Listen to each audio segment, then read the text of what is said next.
राष्ट्रीय लोकदल के राष्ट्रीय अध्यक्ष चौधरी जयंत सिंह के निर्देश पर राष्ट्रीय लोकदल के राष्ट्रीय सचिव श्री केपी चौधरी दिनांक 23 फरवरी 2022 को मथुरा के गांव अड्डा में पीड़ित परिवार से मुलाकात कर पीड़ित परिवार को न्याय दिलाने के लिए मथुरा पहुंचे।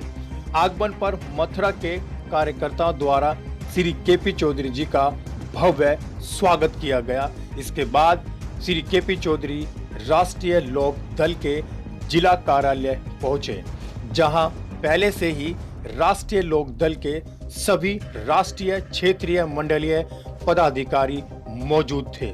इसी के बाद सभी राष्ट्रीय पदाधिकारियों द्वारा एक मांग पत्र तैयार किया गया और सभी ने उस पर हस्ताक्षर किए। सभी राष्ट्रीय लोक दल के प्रतिनिधि पुलिस अधीक्षक मथुरा से मिलने पुलिस अधीक्षक के कार्यालय पहुंचे।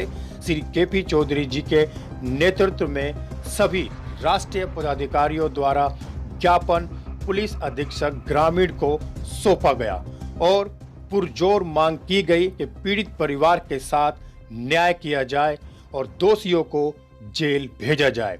इसके बाद प्रतिनिधि मंडल ने मथुरा के वरिष्ठ पुलिस अधीक्षक के साथ मुलाकात कर पीड़ित परिवार को न्याय दिलाने के लिए एक और ज्ञापन सौंपा।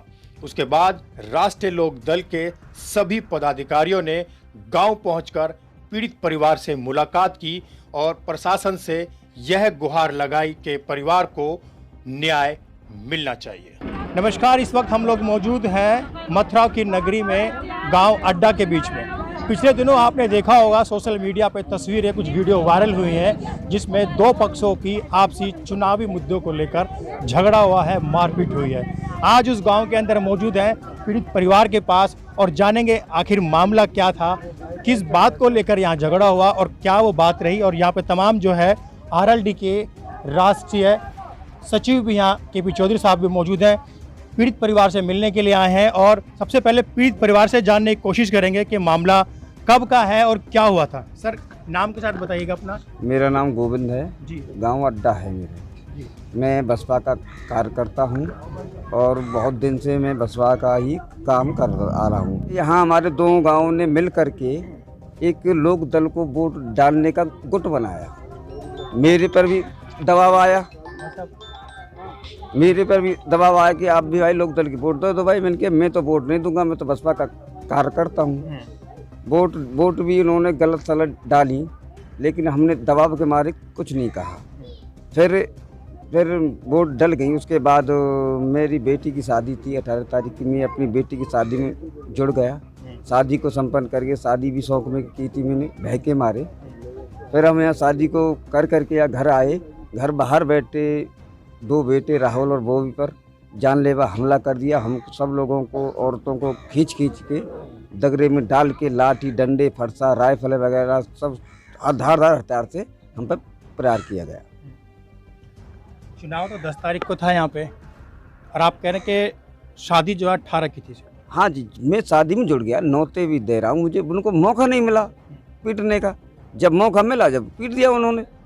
जिस दिन चुनाव थे क्या उसी दिन झगड़ा हुआ? नहीं, कोई झगड़ा नहीं है, खाली वैसे ही कहना सुनी हुई थी हल्की सी बात, तो बाद में देखेंगे। मेन क्या बात हुई जो इतने आपके सिर पे पट्टियां बंधी हुई हैं, आप 2-3 आप और यहाँ बच्चे भी देखे हमने, मेन क्या बात हुई जो इतने गंभीर चोट आपको लगी हुई?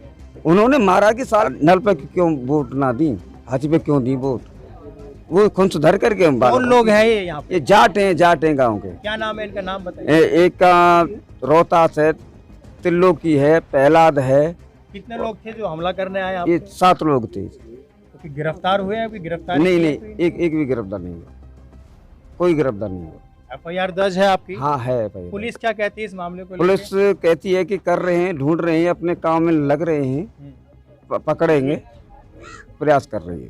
अच्छा, मेरे साथ में जो है राष्ट्रीय लोकदल पार्टी के राष्ट्रीय सचिव केपी चौधरी साहब मौजूद, जो कि दिल्ली से चलकर आए हैं और इस पीड़ित परिवार से इनका दुख दर्द समझने के लिए आए, क्योंकि इस समाज से हैं तो तकलीफ बहुत होती है। और जानने का प्रयास करेंगे कि केपी चौधरी साहब ने पूरी घटनाक्रम को देखा है, SSP साहब के पास भी गए हैं, वहाँ भी ज्ञापन दिया है और आज पीड़ित परिवार के साथ बैठे हैं। सर, क्या कहना चाहेंगे?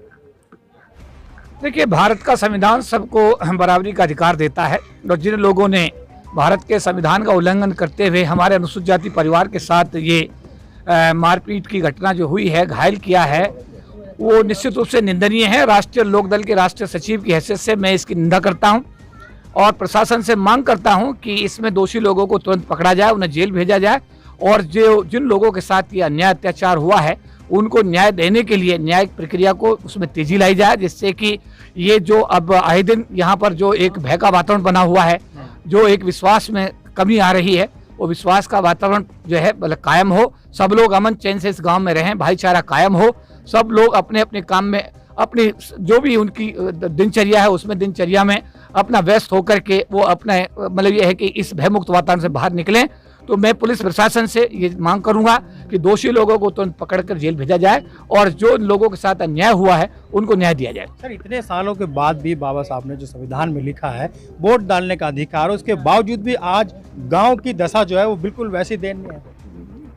देखिए, ये देश का दुर्भाग्य है और देश की सरकार जिन हक के हाथों में है, जिनको ये मौका मिला सरकार चलाने का, अगर उन लोगों ने इस दिशा में ध्यान दिया होता। मैं तो ये कहता हूं कि इस देश का अगर ग्रामीण विकास की बात मैं करता हूं, अगर मैं इसका ग्रामीण विकास की बात करता हूं तो ये किसी कृषि प्रधान देश है और इस कृषि प्रधान देश में खेतों में काम करने वाला जो अनुसूचित जाति, जनजाति, ओबीसी समाज का जो आदमी है, जब दिन रात वो खेतों में काम करता है, गेहूं पैदा करता है, धान पैदा करता है, कपास पैदा करता है, तब ये कृषि प्रधान बनता है। और शहर की अगर मैं बात करता हूं, चाहे मल्टी स्टोरी बिल्डिंग बन रही हो, चाहे सड़क बन रही हो, चाहे रेल बन रही हो, चाहे कुछ भी बन रहा है, अंडर ब्रिज बन रहे हैं, उसको बनाने का काम भी गरीब समाज के लोग ये काम करते हैं। तो इस गरीब समाज के लोगों के उत्थान की बात के बिना भारत राष्ट्र के विकास की जो बात करते हैं, ये टोटल बेईमानी है। सरकार जो लोग चला रहे हैं उनको अपनी सोच में परिवर्तन लाना पड़ेगा और इस देश का जो 85% 90% आबादी वाला अनुसूचित जाति, जनजाति, ओबीसी समाज है, इसके विकास की बात जब तक नहीं होगी तब तक भारत राष्ट्र का विकास करना पूरी तरह बेईमानी होगा। तो साहब, एक सवाल आपसे जानना चाहूँगा, जिस तरीके से आरएलडी पार्टी के ऊपर ये आरोप लग रहे हैं कि वो कह रहे हैं कि नल पे वोट क्यों नहीं लगाई, इसके बारे में आप क्या कहेंगे पार्टी के? देखिए, राष्ट्रीय अध्यक्ष चौधरी जयंत सिंह जी की तरफ से, राष्ट्रीय सचिव होने की हैसियत से पार्टी की तरफ से मैं स्पष्ट करना चाहता हूं कि ये दो परिवारों का झगड़ा है, इसमें किसी पार्टी का कोई लेना देना नहीं है। जो लोग इसे राजनीतिक रंग देने की कोशिश कर रहे हैं बड़ा दुर्भाग्यपूर्ण है और लोगों को राष्ट्र हित में ऐसी चीज कोशिश नहीं करनी चाहिए। मैं बहुत जिम्मेदारी के साथ कहना चाहता हूँ, राष्ट्रीय लोकदल पीड़ित परिवार के साथ पूरी तरीके से था, है और रहेगा और जब तक पीड़ित परिवार को न्याय नहीं मिलेगा राष्ट्रीय लोकदल कोई कमी बाकी नहीं रखेगा। अच्छा, ये बताइए, आप एसएसपी साहब से मिले हैं, आप तमाम पूरी बातें हुई हैं, ज्ञापन भी सौंपा है, क्या बात हुई है और क्या उन्होंने आश्वासन? हमने वरिष्ठ पुलिस अधीक्षक अर्थात सीनियर सुपरिटेंडेंट पुलिस को कहा है कि आप इसमें दोषी लोगों को तुरंत पकड़िए, उन्हें जेल भेजिए और जो भय का वातावरण बना है गांव में उसको दूर करिए और जो कैराना प्लान से इसको जोड़ा जा रहा है ये बड़ा दुर्भाग्यपूर्ण है। एसएसपी ने हमें कहा है कि हम प्रेस कॉन्फ्रेंस करके इस बात को स्पष्ट करेंगे कि कैराना जैसे प्लान की कोई स्थिति जो है इस गाँव में नहीं है, ऐसा कोई स्थिति नहीं है। सब लोग जो भी हम लोग पुलिस सुरक्षा दे रहे हैं और जो दोषी लोग हैं उनको पकड़ के जल्दी जेल भेजने का काम करेंगे।